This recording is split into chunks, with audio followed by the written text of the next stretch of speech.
चलिए, हम जो बात कर रहे थे वो द केस ऑफ प्रोनाउन की बात कर रहे थे, यानी प्रोनाउन के केस की बात। और उसमें 3 केस हमने पढ़े, सब्जेक्टिव केस, ऑब्जेक्टिव केस और पजेसिव केस। सब्जेक्टिव केस मैंने बता दिया क्या होता है। सब्जेक्टिव केस बोले तो जो सब्जेक्ट के स्थान पर प्रयोग हो, इसके अलावा ऑब्जेक्ट मतलब जो ऑब्जेक्ट के स्थान पर प्रयोग हो, इसके अलावा ऑब्जेक्ट हमने पढ़ा था बस है, और इसके अलावा वोकेटिव पढ़ लिया है। वोकेटिव केस किसे कहते हैं। इसके अलावा सब्जेक्टिव और वोकेटिव मतलब दिखने में जैसे, बस थोड़ा सा अंतर है। तो आज हम बात कर ले रहे हैं पजेसिव केस की। आखिरकार पजेसिव केस किसे कहते हैं। तो अगर हम पजेसिव केस की बात करें तो पजेसिव केस का क्या मतलब है, तो ध्यान रखिएगा। पजेसिव मतलब ये जो पजेज वर्ड से मतलब बना है पजेसिव, यानी पजेज से आपका बना है पजेसिव। और पजेसिव का मतलब होता है एक प्रकार से रखना, ठीक है। पजेज का मतलब रखना। तो यहाँ पर हम किसकी बात करते हैं, यहाँ पर हम बात करते हैं अधिकार की। तो ये जो दिखाता है हमारे अधिकार को दिखाता है, हमारे पजेशन को दिखाता है। तो हम कह सकते हैं इट शोज पजेशन, ये पजेशन को दिखाता है, यानी इट शोज पजेशन, ये हमारे अधिकार को दिखाता है, अथॉरिटी को दिखाता है, ऑनरशिप को दिखाता है। उसे हम कहते हैं पजेसिव केस, यानी जो अधिकार को दिखाए। जैसे कि फॉर एग्जांपल अगर मैं लिखना चाहूँ, जैसे हमने कहा दिस इज माई पेन, तो दिस इज माई पेन, यहाँ पर ये जो माई शब्द है पजेसिव की कैटेगरी में आ रहा है कि नहीं आ रहा। मैंने कहा था टेबल याद कर लेना, उसको ऐसे भी याद करना है और ऐसे भी याद करना है। तो ये माई उसी कैटेगरी में आ रहा है पजेसिव केस की में। और ये अधिकार को दिखा रहा है कि दिस इज माई पेन, यानी मेरा पेन, यानी मेरी इस पर अथॉरिटीशिप है, यानी उस पर ऑनरशिप जो है वो मेरी है, ठीक। तो पजेसिव केस का यही मतलब है, जो अधिकार को दिखाए, पजेशन को दिखाए, उसे हम पजेसिव केस कहते हैं। यहाँ तक की बात समझ में आई। इसके अलावा अब बात ये आती है कि इनका हम और प्रयोग कैसे करते हैं। अगर हम इससे थोड़ा और डिटेल में हम जानना चाहें तो आप इसको इस तरीके से मान लो, जैसे कि मान लीजिएगा जैसे हमने 3 केस पढ़े थे, सब्जेक्टिव, ऑब्जेक्टिव और पजेसिव। इससे पहले हमने पर्सन पढ़ा था, ठीक है। और पर्सन में भी हमने फर्स्ट पर्सन में आई और वी को पढ़ा था। आई और वी को फिर हमने ऑब्जेक्टिव में भी देखा, पजेसिव में भी देखा। जैसे आई, मी, माई, माइन, ऐसे ही वी, अस, आवर, आवर्स, ऐसे यू का यू, यू, योर, योर्स, ही का ही, हिम, हिज, हिज, शी का she, her, her, Harsh, it का इट, इट, इट्स, और दे का दे, दैम, डियर, डियर्स। ये याद होने चाहिए अच्छे से, क्योंकि टाइम एंड टेंस में इनकी आवश्यकता पड़ेगी। इसके अलावा एक्टिव पैसिव में भी इनकी आवश्यकता पड़ेगी, डायरेक्ट डायरेक्ट में भी इनकी आवश्यकता पड़ेगी। इसलिए इस टेबल को लर्न करना बहुत ज़रूरी है। इसके अलावा अब हम देख ले रहे हैं, जैसे मान लीजिएगा सपोज दैट आपने देखा था फर्स्ट पर्सन में आई, मी, माइन वगैरह आ रहा था। जैसे मान लीजिएगा आई आ रहा था, इसके अलावा आपका मी आ रहा था, इसके अलावा आपका माई आ रहा था, इसके अलावा आपका माइन आ रहा था, इस तरीके से आ रहा था, ठीक। इसके अलावा मैंने टेबल में एक चीज़ और कराई थी आपको। पजेसिव केस में अगर आपको याद हो तो मैंने 2 कॉलम में बंटवाया था, एक तो पजेसिव एडजेक्टिव और दूसरा पजेसिव प्रोनाउन। तो ध्यान रखिएगा, एक चीज़ और ऐड कर लो, पजेसिव एडजेक्टिव जहाँ आपने लिखा है उसके नीचे मतलब उनके बाद में ऐसे और कर लो नाउन, यानी उनके बाद नाउन आएगा। पजेसिव एडजेक्टिव प्लस नाउन कर लो, ठीक है। उसके बाद नाउन का आना जरूरी है, यानी नाउन आना चाहिए। यानी पजेसिव एडजेक्टिव जहाँ लिखा है उसके नीचे कर लो। जैसे मान लीजिएगा आपने लिखा था पजेसिव एडजेक्टिव, ठीक, तो इसके बाद में प्लस नाउन आएगा। अगर हम जब बात करेंगे पजेसिव प्रोनाउन की, पजेसिव प्रोनाउन की अगर हम बात करेंगे तो ध्यान रखिएगा इसके बाद प्लस नाउन जो है नहीं आएगा, ऐसा करना गलत होगा, इसके बाद आना जरूरी है, ठीक। अच्छा, अब ज़रा समझ लो, मैंने यहाँ पर लिखा आई, मी, माई, माइन। तो आई का मतलब क्या होता है, मैं, मी का मतलब मुझे, माई का मतलब मेरा, माइन का मतलब पता हो ना। चलिए, अब आपने रट्टा मार रखा है कि आई का मतलब मैं होता है, मी का मतलब मुझे होता है, माई का मतलब मेरा होता है, माइन का मतलब पता नहीं, तुमको पता होना, ठीक है। इसके अलावा इन सब का मतलब ना, इन सब का मतलब होता है मैं, मेरा या मेरे, ठीक है। मैं हो या मेरा हो, मेरे हो, ठीक है, मुझे हो, ठीक है, मुझको हो, ठीक है, मैं, मेरे, मेरा, मुझे, मुझको, इन सब का मतलब है आई, मी, माय, माइन, इन सब का मतलब मैं, मेरे, मेरा, मुझको, मुझे है, इन सब का मतलब है। ठीक है, किसी भी चीज़ का पर्टिकुलर रट्टा नहीं मान रखा कि आय का मतलब मैं ही, आय का मतलब मैं नहीं, आय का मतलब मैं भी है, मेरे भी है, मेरा भी है, मुझे भी है और मुझको भी है, सब कुछ है। मैं दिखा दे रहा हूँ तुमको, बस आपको नोटिस किस चीज़ पर करना है, आपको ये देखना है इन शब्दों की पोजीशन क्या है। इन शब्दों की जो पोजीशन होगी उसी रूप में इनका हम प्रयोग करेंगे, यानी जो शब्दों की पोजीशन होगी उसी रूप में हम प्रयोग करेंगे। जैसे कि ज़रा देख लो, अब आय तुम्हें कहाँ आता है ये मैंने बता दिया, आय कहाँ आता है ये मैंने तुम्हें बता दिया है, किस पोजीशन पे आता है, यानी किसके रूप में इसका हम प्रयोग करते हैं। भाई ये सब्जेक्टिव केस है तो सब्जेक्ट के रूप में ही प्रयोग होगा, ये ऑब्जेक्टिव है तो ऑब्जेक्टिव के में होगा, ये पॉजेसिव केस है तो पॉजेसिव केस के रूप में ही प्रयोग होंगे। जैसे कि अब ज़रा देख लो, एग्जाम्पल मैं तुम्हें दिखा रहा हूँ। जैसे मान लीजिएगा मैंने कहा मैं अंग्रेजी सीखता हूँ। अब मान लीजिएगा हमने ये कहा मैं अंग्रेजी सीखता हूँ। अब ज़रा ध्यान देना, मैं अंग्रेजी सीखता हूँ, मैं तुम्हें यहाँ पर सेंटेंस बनाना नहीं सिखा रहा हूँ, मैं फ़िलहाल मेरा फोकस है कि इनका प्रयोग कैसे करते हैं, आई, मी, माय, माइन का। अब जैसे देखो यहाँ पर आ रहा है मैं शब्द, अब ज़रा देखो इन सब का मतलब है मैं है, मेरा है, मेरे है, मुझे है, मुझको है, इन सब का मतलब है। ठीक है, अब आय आना चाहिए, मी आना चाहिए, माय आना चाहिए कि माइन आना चाहिए, मुद्दा ये है कि क्या आना चाहिए। तो आप ज़रा देखो ये सेंटेंस की शुरुआत कर रहा है मैं शब्द या नहीं कर रहा है ना, यानी इसका मतलब ये सब्जेक्ट के रूप में काम कर रहा है, क्योंकि जो सेंटेंस की शुरुआत करे उसे हम सब्जेक्ट कहते हैं।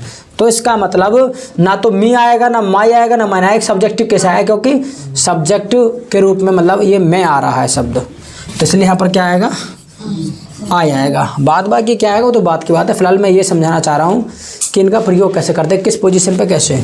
इसके अलावा दूसरा देखो, हमने कहा मेरे पास एक पेन है।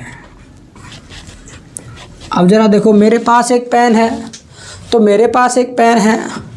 अब माई का मतलब आप लगाते रहो मेरा, मेरे, तो फंस जाओगे। ठीक है, अब आप ये देखो मेरे जो है ये सेंटेंस की शुरुआत कर रहा है कि नहीं कर रहा है, और जब सेंटेंस की शुरुआत कर रहा है तो इसका मतलब जो है यहाँ पर भी क्या आना चाहिए, आय आना चाहिए, नहीं सब्जेक्टिव केस आना चाहिए, सब्जेक्टिव केस आय है तो यहाँ पर भी आय ही आएगा। ठीक है, इसी तरीके से हमने कहा मुझे चाय बनाना आता है। अब मुझे चाय बनाना आता है, तो ज़रा देखो मुझे चाय बनाना आता है, अब भी तो सेंटेंस की शुरुआत ही कर रहा है मुझे शब्द, तो इसका मतलब सब्जेक्ट के स्थान पर आ रहा है मुझे, यानी जो मुझे शब्द है वो सब्जेक्ट के स्थान पर आ रहा है, तो इसका मतलब आई, बी, माय, माइन में से क्या लगाएंगे, आई ही लगाएंगे। ध्यान रखना ये बात। तो मैं कहना ये चाह रहा हूँ, रट्टा नहीं मानना है किसी चीज़ का। आप ये देखो पोजीशन किस रूप में हो रहा है ये शब्द, ठीक है, उसी हिसाब से ही आएंगे। अब आप करने लगो कि सर मी मतलब होता है मुझे, हम तो मी लगाएंगे। अरे मी लगा कैसे दोगे जब सब्जेक्ट के स्थान पर आ ही नहीं रहा, और ये गलत रट्टा मार रखा है कि मी का मतलब मुझे ही होता है, आय का मतलब भी तो मुझे होता है। वो ठीक है, मी का मतलब भी मुझे हो जाएगा, मैं कह रहा हूँ मी का मतलब मुझको भी हो जाएगा। ठीक है, आय का मतलब मैं भी है, मुझे भी है, मेरे भी है, मैं तो सब दिखा रहा हूँ तुम्हें यूज करके। ठीक है, इस तरीके से बात समझ में आ रही है। इसके अलावा अब ज़रा देखो और एग्जांपल देख लो, तुम मुझे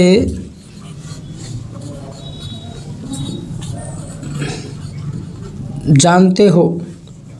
मान लीजिएगा तुम मुझे जानते हो।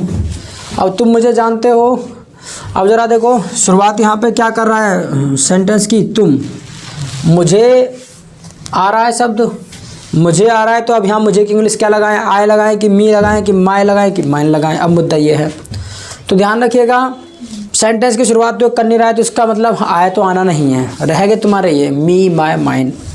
इसके अलावा मी माय माइन है, ये जो माय और माइन है ये प्रयोग होते हैं तुम्हारे पजेसिव केस के रूप में, यानी अधिकार को दिखाते। तो यहाँ पर कोई अधिकार की बात भी नहीं होनी कि कोई चीज़ मतलब हम किसी पे अधिकार दिखा रहे हैं, तो इसका मतलब ये दोनों भी कट जाते हैं, बचता क्या है आपका मी। तो ध्यान रखिएगा इसकी इंग्लिश जो आएगा वो मी आएगा, ठीक है।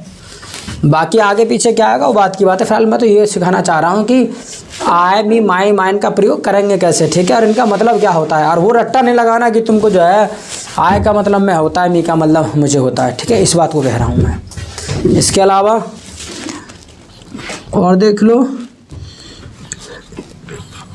वह मेरे को परेशान करता है। अब वह मेरे को परेशान करता है, अब जरा देखो आप हिसाब लगाते रहो, माय मतलब मेरा मेरे होता है, कर जाओगे गड़बड़, ठीक है। इसकी पोजीशन क्या है, इसकी पोजीशन जो है वो ऑब्जेक्ट के रूप में है। सेंटेंस की शुरुआत तो कर नहीं रहा है और ना ही यहाँ पे कोई अधिकार की बात हो रही है। जब अधिकार की बात नहीं हो रही तो ना तो माय आएगा ना माइन आएगा, इसलिए यहाँ पर भी मेरे की इंग्लिश क्या आएगी, मी ही आएगी, ठीक है।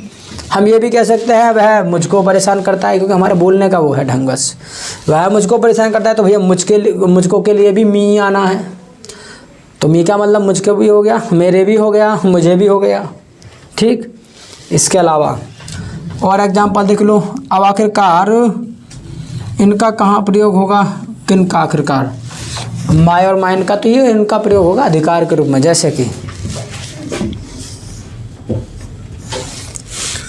जैसे कि हमने कहा एग्जाम्पल नंबर 6, यह मेरा पेन है।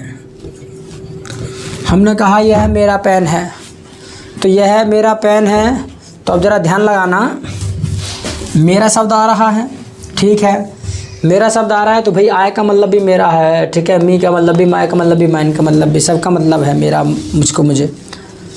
लेकिन अब बात ये आती है कि मेरा की इंग्लिश हम क्या लाएं। तो देखो पहले नंबर तो सेंटेंस की शुरुआत ही नहीं कर रहा है, जब नहीं कर रहा है तो आय तो आने का नहीं, बिल्कुल भी रह गए 3, मी माय माइन, यानी ऑब्जेक्टिव केस और पॉजेसिव केस। और जब हम इसे पढ़ रहे हैं तो हमें भाव का पता चल रहा है, यह मेरा पेन है, यानी हम किसी पर अधिकार दिखाने की बात कर रहे हैं कि पेन मेरा है, इस पर मेरा अधिकार है, तो अधिकार की बात है, इसका मतलब पॉजेसिव केस आएगा। पॉजेसिव केस आएगा तो बात ही आती है पॉजेसिव में आगे दो, माय और माइन दोनों ही पॉजेसिव केस के अंदर आते हैं, दोनों ही आपके पॉजेसिव केस के अंदर आते हैं। अब हम माय लाएं कि माइन लाएं, ये भी एक मुद्दा है।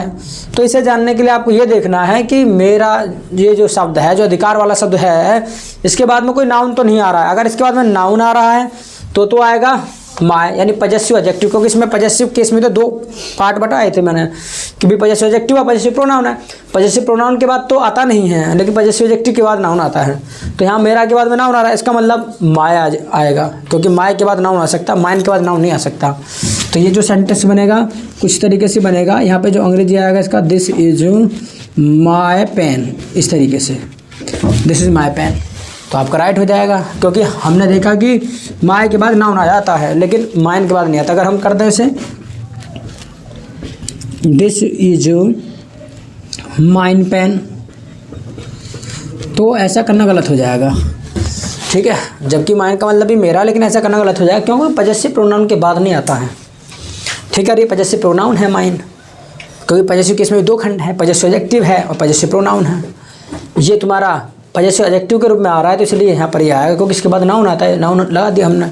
एडजेक्टिव का क्या मतलब होता है आखिरकार, एडजेक्टिव का मतलब क्या होता है, फिलहाल सिंपली तौर पे ये जान लो मोटा मोटा कि एडजेक्टिव का मतलब है जो नाउन या प्रोनाउन के बारे में कुछ बताए, एक तो उसे हम एडजेक्टिव कहते हैं। दूसरी बात यहाँ समझने के लिए बिल्कुल बेसिक तौर पे इतना जान लो, नाउन के पहले जो है वो एडजेक्टिव होता है। भाई पेन क्या है, नाउन है, नाउन है ना, और नाउन के पहले जो है वो एडजेक्टिव रहता है, तो माय इसलिए एडजेक्टिव, बात खत्म हो गई, ठीक। अब जरा देखो हम नेक्स्ट सेंटेंस लिख रहे हैं एग्जाम्पल। मान लीजिएगा हमने लिखा यह पेन मेरा है, हमने लिखा यह पेन मेरा है, मेरा यहाँ भी आ रहा है। अब यहाँ पर इंग्लिश क्या लगाएं, तो ज़रा देखो, अधिकार की बात तो यहाँ भी हो रही है, तो इसलिए ना तो आए आना ना मी आना। पहले नंबर तो आए तो इसलिए नहीं आएगा, सेंटेंस की मेरा शुरुआत तो नहीं कर रहा इसलिए नहीं आना। सब्जेक्टिव केस तो रहेगा, ऑब्जेक्टिव केस बात तो हमने जब पढ़ रहे हैं तो भाई हमें पॉजेसिव का भाव आ रहा है कि है पेन मेरा, हम अधिकार की बात कर रहे हैं। अब मेरा की भी इंग्लिश माय है, मतलब पॉजेसिव केस भी आपके दो है, माय है और माइन है, उनमें से क्या लगाएं। तो मैंने कहा कि भाई ये देखो कि मेरा के बाद कोई नाउन तो नहीं आ रहा है, क्या नाउन कोई नहीं आ रहा, नहीं आ रहा, तो इसका मतलब ये हुआ है कि इसका मतलब माइन आएगा, माय नहीं आएगा, क्योंकि माइन के बाद नाउन नहीं आता है, माय के बाद तो नाउन लाना पड़ता है। तो इसलिए ये जो बनेगा, ये सेंटेंस कुछ तरीके से बनेगा, दिस पेन, यह पेन, यानी this pen is mine, this pen is mine, इस तरीके से जाके राइट होगा। ठीक, अगर आप इसे करने लगे दिस पेन इज माय, तब ऐसा करना गलत हो जाएगा, क्योंकि माय ये जो है पॉजेसिव एडजेक्टिव, इसके बाद नाउन चाहिए, इसके बाद नहीं चाहिए, इसके बाद चाहिए, लेकिन पॉजेसिव एडजेक्टिव के बाद नाउन चाहिए, लेकिन पॉजेसिव प्रोनाउन के बाद नहीं चाहिए। दोनों सेंटेंस का हम ओवरऑल भाव देखेंगे तो दोनों का मतलब पता है क्या, यह पेन मेरा, ये तुम्हारा नहीं है। दोनों का भाव यही है कि यह पेन मेरा है, तुम्हारा नहीं है, लेकिन एक जगह आपका पॉजेसिव प्रोनाउन आ रहा है, एक जगह पॉजेसिव एडजेक्टिव। यहाँ तो पॉजेसिव एडजेक्टिव आ रहा है, यहाँ पॉजेसिव प्रोनाउन आ रहा है। बात समझ आ रही है? तो इन सब का मतलब मैं, मेरा, मेरे, मुझे, मुझको। इसी तरीके से यू का मतलब भी तुम्हें, तुमको, ठीक है, तुझको, ठीक है, वो सब कुछ होगा, रट्टा नहीं लगाना है। ठीक है, ऐसे ही का हो जाएगा, वह, ही का मतलब वह ही नहीं होगा, इस बात का रट्टा नहीं लगाना है। ही का मतलब वह भी हो सकता है, उसे भी हो सकता है, उसको भी हो सकता है, ठीक है, और ही का मतलब उन्हें भी हो सकता है। ये डिपेंड करता है हमारे भाव पर, हमारे भाव पर डिपेंड करता है। जैसे फॉर एग्जांपल मैं बस अब ये चीज़ें बोल के बता रहा हूँ। जैसे मान लीजिएगा हमने कहा, अब जैसे यू का मतलब है, यू का मतलब बता दे रहा हूँ, चलो पहले यू का मतलब, जैसे यू मतलब तुम्हें, तुमको, आपको, ठीक है, इस तरीके से तुझको। जैसे हम कहें कि भाई तुम्हें अंग्रेजी बोलना आता है, तो सेंटेंस की शुरुआत कर रहा है तो तुम्हें की इंग्लिश यू आएगी, ठीक है। तुम अंग्रेजी बोलना जानते हो तब भी यू ही आएगा, ठीक है। इसी तरीके से हम, कोई हमसे छोटा होता है तो हम उसे क्या करते, भाई तुझको अंग्रेजी बोलना आता है, तब भी यू ही आएगा, ठीक है। तू अंग्रेजी बोलना नहीं जानता है, तब भी यू ही आना है। समझ रहे बात को? ठीक है। आगे मैं कहूँ कि भाई मैं तुझे जानता हूँ, अब यहाँ पे मैं तुझे जानता हूँ, तो भैया इसका तो ऑब्जेक्टिव केस भी सेम होता है, तो इसलिए यू ही आएगा, ठीक है, ठीक है ना। मैं तुझे जानता हूँ, तुझको जानता हूँ, तुमको जानता हूँ। इसी तरीके से यह पेन तुम्हारा है, तो यह पेन तुम्हारा है, तो तुम्हारा के बाद कोई नाउन नहीं आ रहा, तो इसका मतलब यहाँ पे क्या आएगा, योर्स आएगा, पॉजेसिव प्रोनाउन आएगा बाद वाला, योर्स। यह पेन तुम्हारा है, यह पेन तुम्हारा है, तुम्हारा है तो दिस पेन इज योर्स होगा। अगर हम कहें कि यह तुम्हारा पेन है, तो यह तुम्हारा पेन है, तो दिस इज योर पेन हो जाएगा। बात समझ आ रही है? इस तरीके से।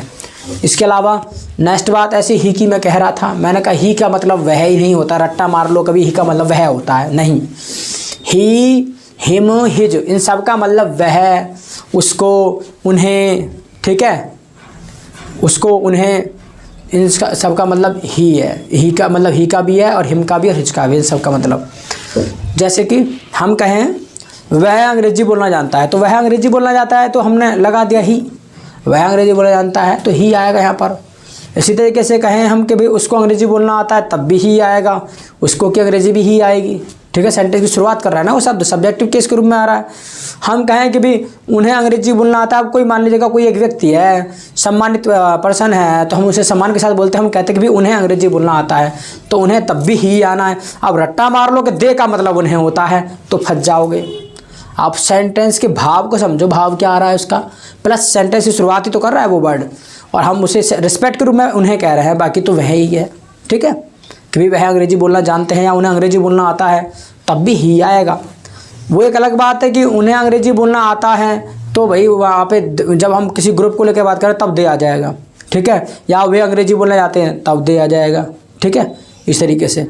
इसके अलावा ही का मतलब भी वे होता है। तुम्हारे जो कुछ भाषा है, तुम्हारे कुछ सामान्य तौर की भाषा, उसमें भी ही का मतलब जो है वे मतलब वे का अंग्रेजी भी ही हो जाएगा। जैसे तुमने देखा होगा, तुम आपसे बड़े जो हैं, जो मान लेगा जिनकी कुछ इनकी भाषा ऐसी है, हमारे मतलब एक कास्ट वाइज भाषा थोड़ी बहुत बदलती है। जैसे वे अंग्रेजी बोलना जानते हैं, भैया वे आ रहे हैं, तो वे आ रहे हैं, तो ठीक है। जैसे LRO की भाषा होती है वैसे ज़्यादातर कि वे आ रहे हैं, तो वे आ रहे हैं, तो फिर यहाँ भी ही आएगा, ठीक है। बात समझ में आ रही है। तो ये डिपेंड करता है तुम्हारे इसका सेंटेंस का भाव क्या है, प्लस सेंटेंस की शुरुआत कर रहा है कि नहीं कर रहा है। तो इस तरीके से पोजीशन के हिसाब से प्रयोग होता है। सब्जेक्ट के स्थान पर हो रहे हैं ये प्रयोग ये सब, तो सब्जेक्टिव केस आएगा ऑब्जेक्ट के स्थान पर, ऑब्जेक्टिव केस पजेसिव केस के स्थान पर प्रयोग हो रहा है तो पजेसिव केस आएगा। तो कैसे यूज होंगे इनका कुछ आइडिया लगा, और बाकी तुमको खुद आइडिया मतलब घर पे लगाना है। पहले इतना लिख लो, कोई डाउट है तो पूछ लो।